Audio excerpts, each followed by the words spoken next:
Take me to work. All right, so today's an interesting day. I woke up feeling a little bit disoriented. I play volleyball on Tuesday with the pizza restaurant crew, so to speak. It's for fun. We're really bad.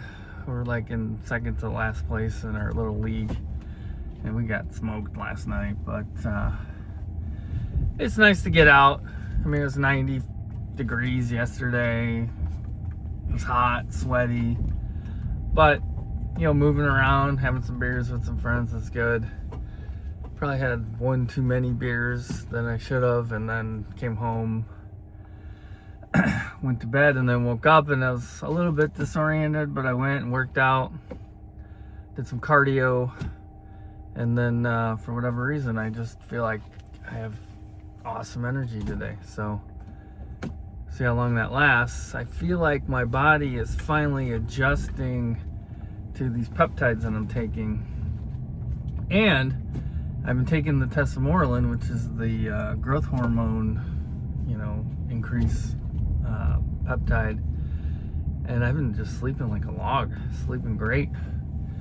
I've also started like a whole, I take about 5 different vitamins before bed too. I'm taking ashwagandha, which is, I guess, supposed to lower cortisol levels. I'm taking tongue cat something that's supposed to help increase testosterone.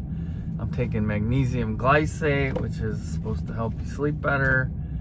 I take zinc, which is offsetting the copper from the clo peptide I'm taking. And I'm taking one other thing. What was it? I don't know how you say it, but it's supposed to be a vitamin that clears out your arteries. So far so good. I mean, I'd really like to get on a low dose Cialis to increase my circulatory system, so I'm gonna probably add that to the protocol next. But I just feel like a mini scientist, a researcher.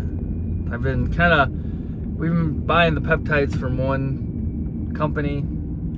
I've been kind of researching around and seeing if there's other companies. Maybe, you always worry about purity, and you worry about, what they're putting in these things. And so far, so good with the ones that we have. But I'm kind of looking around, seeing if there's anything else. I like when they pre-mix the ones that I'm kind of stacking. Like the BPC 157 and the TB 500 in a Wolverine stack in one vial, so I don't have to do two pulls and the needle. I guess it wasn't too bad last night, so maybe once I get used to doing it, it won't be too bad. But anyways, once I'm just looking around, seeing if there's maybe a little bit cheaper, because this stuff can get expensive. You're talking, if I did every one that I wanted to do, it'd be like $500-600 a month. But if it makes me feel good, makes me live longer, makes me healthier, why not, right? So one thing that's been going on is, my lawsuit situations. At the beginning of the year, I was involved in 3 lawsuits. And they were kind of like small, medium, and large type situations. But, I was really at a loss of what to do. I have had a series of bad lawyers. And here's a piece of advice to you. And maybe this is the lesson of the day. Having a good lawyer is worth its weight in gold.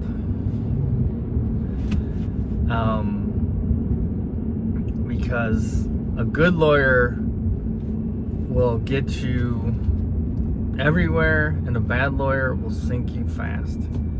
And there's an old There's an old expression, or not an old expression, but I heard somebody say, you know, what question should you ask an attorney to see if they're good? And the question is, you know, do people think you're an asshole? And then the lawyer's response, the perfect response would be, it depends on who you ask. Because, I mean, I don't care if my attorney is considered an asshole if he's my attorney. But, you know, what I saw, so I saw an old school, a first attorney, old school attorney, been practicing law for 40 years, just got over his head. I mean, he had, I don't know, I really don't know what his strategy was. It was kind of a just stretch it out and see if they quit type of strategy or something, but it just wasn't really working. He did some things that were good, but he did a lot of things that were really bad, and he didn't help the case, and he didn't explore every option. And then, so after separated ways with him, the second ones, I don't know. They were like, one was right out of law school, the other one had been practicing for a while, was supposedly a partner in the law firm. But the truth was, it was like they were just, everything was by the book. Everything was like, we can't do that, we can't do this. I mean, they were like, it was literally horrible, especially for somebody like me who understands that there's the system and then there's ways around the system. And you know, when you go to court and you're in a lawsuit or a situation, you know, the goal isn't necessarily to take it to trial and go through the whole thing. The goal is to get out of it paying the least amount of money as possible. So in like some lawsuits, it really is better, and this is something I just have learned over the last few years. Some are better just to pay to go away, you know, because then you move on with your life, you take your lumps and you move on. But because of my bad lawyers, these things have stretched on and on and on and on, and here I am. But a good lawyer, even if it's not their, you know, concentration or what they focus on as far as the legal realm, a good lawyer can win a case. And they're not looking necessarily, they are necessarily looking to win it in trial if it has to go that way, but they're also trying to find the place where we can just say, okay, we have leverage. It's all about leverage. It's all about negotiation. It's all about putting pressure. And this is a... So I think I've told this story before. I'll tell it again real quick. My dad had a commercial building. He had a partner. The partner died. The son comes in. He wants to sell the property. My dad doesn't want to sell it. They've got a loan on the property. They're not paying the loan because they're arguing. It's basically in like pre-foreclosure. You know, they're going back and forth in court. The son is trying to force a sale. My dad's trying to save it. He keeps going to the lawyers that he knows, who are these old guys that were, you know, whatever. So he's like, come with me and talk to this attorney. We go to this attorney, and this guy was like a heavy set guy. He's one of those guys that had neck is as wide as his head. And he, you know, his shirt's too tight around his neck. And he's yelling at my dad, "It's over, let it go. You're losing the building, it's over." Literally yelling at him. And I'm just like, holy cow. We left there and I'm like, let me see what I can do, Dad. So I ended up talking to our accountant, who's an older guy. His best buddy is an attorney. And he's a litigator. And he's a guy who, you know, has been practicing law for 40 years. An interesting guy because he's the type of guy dressed to the T's, wearing a, a three-piece suit, very sharp, older gentleman. I think at the time he was probably in 70, maybe. But very well spoken, very intelligent, and just knew the system. And he got involved in the case. And the one thing I thought was super interesting is we were talking to him, and he cited a case from like 1880. And I'm like, wow. And I mean, this is a guy, you went in their conference room and they had like legal books on shelves all around the conference room. So you're like, did this guy research this from these books? I mean, because I don't know. I mean, he's an older guy. I don't think he was using the computer. This was back in 2018 when all that was happening. But so no AI, none of that stuff. So talking to him, he's citing that and blah blah blah. So the case goes on and it's going back and forth, and then the bank's involved because they're pre-foreclosure. And this guy figured out a way. He looked at every single angle. He not only looked at the legal angles, but he was also looking at the leverage angles with the bank and other players, and how to get this thing, basically figure out how to win. So what he does is he gets the bank involved. It ends up that the guy's dad, the ex-partner, had a bunch of money in the bank, and the son was going to inherit it, but it was caught up in the probate, so he couldn't pull the money out yet until all debts are extinguished, or however the law works. And the biggest thing was to the bank. So my attorney was helping the bank's attorney by saying, hey, they owe money. You should pull that money out of that account and use it for the debt. As soon as they brought that into court, that guy folded like a cheap lawn chair, man. He was like, no, I'm done. I mean, he literally had a tantrum in the courtroom. I'm done, I quit, take the building. So boom, signed it off. It was in pre-foreclosure. Luckily, I was able to come in and actually buy the building. And, the family didn't lose the building. My brother lives in the building, which is weird, but whatever. And at the time,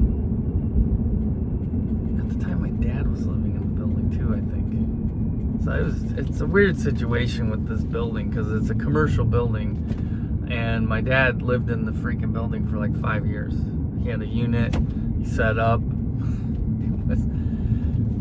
But God bless him, he decides he's going to build a house.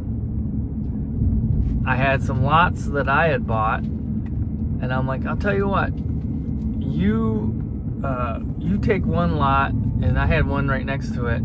So I'll sell you one lot. No, I said, you can have the lot, because I didn't pay a lot of money for the lot. But you help me general contract a house on the other lot.